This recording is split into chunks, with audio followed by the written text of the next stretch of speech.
The radio silence from Zamfara state has lasted 11 days. 11 days since the skies over Sokoto turned white with missile trails. 11 days since the most vocal bandit commander in Nigerian history went completely dark. BELLO TURJI, the man who mocked presidents on TikTok, who gave interviews to BBC, who sent voice notes threatening governors, has not released a single video, not one photograph, not even a defiant audio message. For a man whose entire power was built on spectacle, this silence is deafening, and it might be permanent. The question burning through every military barracks, every displaced person's camp, every village in the northwest is simple. Did the United States Air Force finally end the reign of Nigeria's most untouchable warlord? This story is developing by the hour, and the implications reach far beyond one man's fate. To stay ahead of every update as intelligence emerges from the Gundumi forest, ensure you are subscribed to this channel.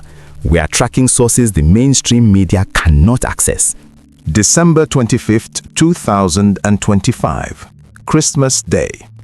While most of Nigeria slept off their celebrations, coordinates were being transmitted from U.S. Africa Command headquarters in Stuttgart, Germany, to strike aircraft positioned over the Sahel. The targets were not random. American intelligence had been tracking telecommunication signatures across the Sokoto-Zamfara border for weeks. Satellite thermal imaging had identified unusual concentrations of vehicles in the Shinkafi axis. Signals intelligence had intercepted encrypted communications between known ISWAP facilitators and bandit commanders. The Americans were not guessing. They knew exactly where to look. At approximately 0300 hours, the first missiles hit. Locals in Zumi and Shinkafi reported that the explosions were unlike anything the Nigerian Air Force had ever delivered. The ground shook. 15 kilometers away, entire sections of the Gundumi forest ignited. By dawn, plumes of black smoke were visible from Sokoto city itself. The Nigerian military initially remained silent, which was unusual. Typically, the defense headquarters issue statements within hours of major operations. This time, nothing. Not until New Year's Day did Brigadier General Edward Buba, Director of Defense Media Operations, make a carefully worded statement. He did not confirm Turji's death. Instead, he called him a dead man walking. Those 4 words have been analyzed by every security expert in the country. What does dead man walking mean? In military terminology, it suggests the target's operational capacity has been destroyed even if biological death has not been confirmed. It means the command structure is broken. It means the man is finished, whether his heart is still beating or not. But why the caution? Why not declare total victory? The answer lies in Nigeria's history of premature celebrations. BELLO TURJI has been declared dead before. In 2022, reports circulated that he had been killed in a Nigerian Air Force strike near Katsina. He responded with a video 48 hours later, standing beside a mounted machine gun, laughing directly into the camera. In 2024, another report claimed he had succumbed to injuries after a military ambush. Again, he resurfaced, this time in a video showing him distributing stolen cattle to his fighters. The military learnt their lesson. They will not make definitive claims until they have irrefutable proof.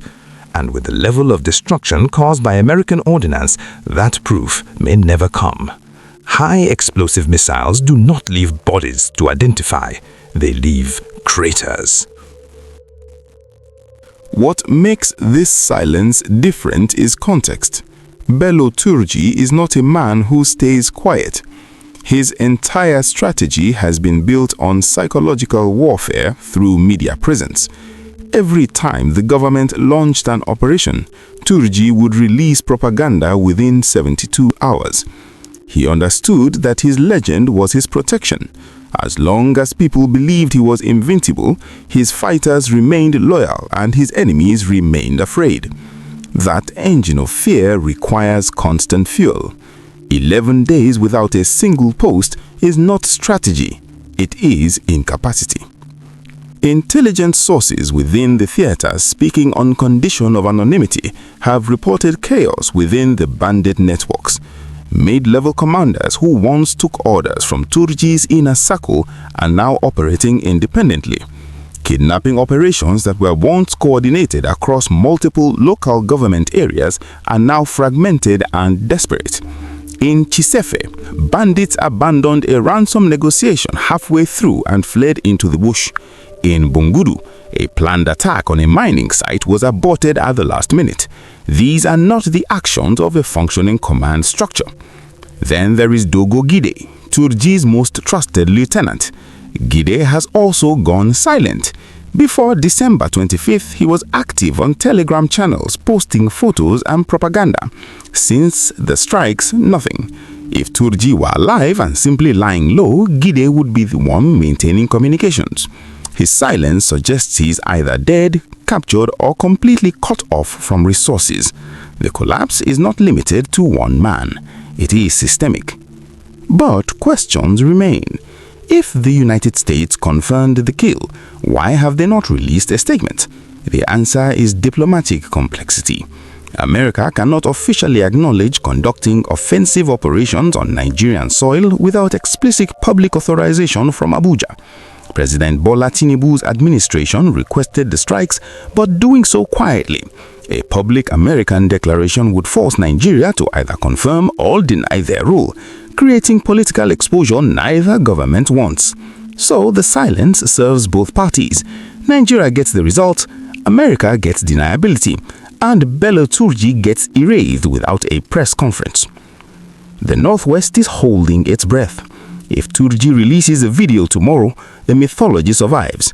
If the silence continues into February, the nightmare may finally be over.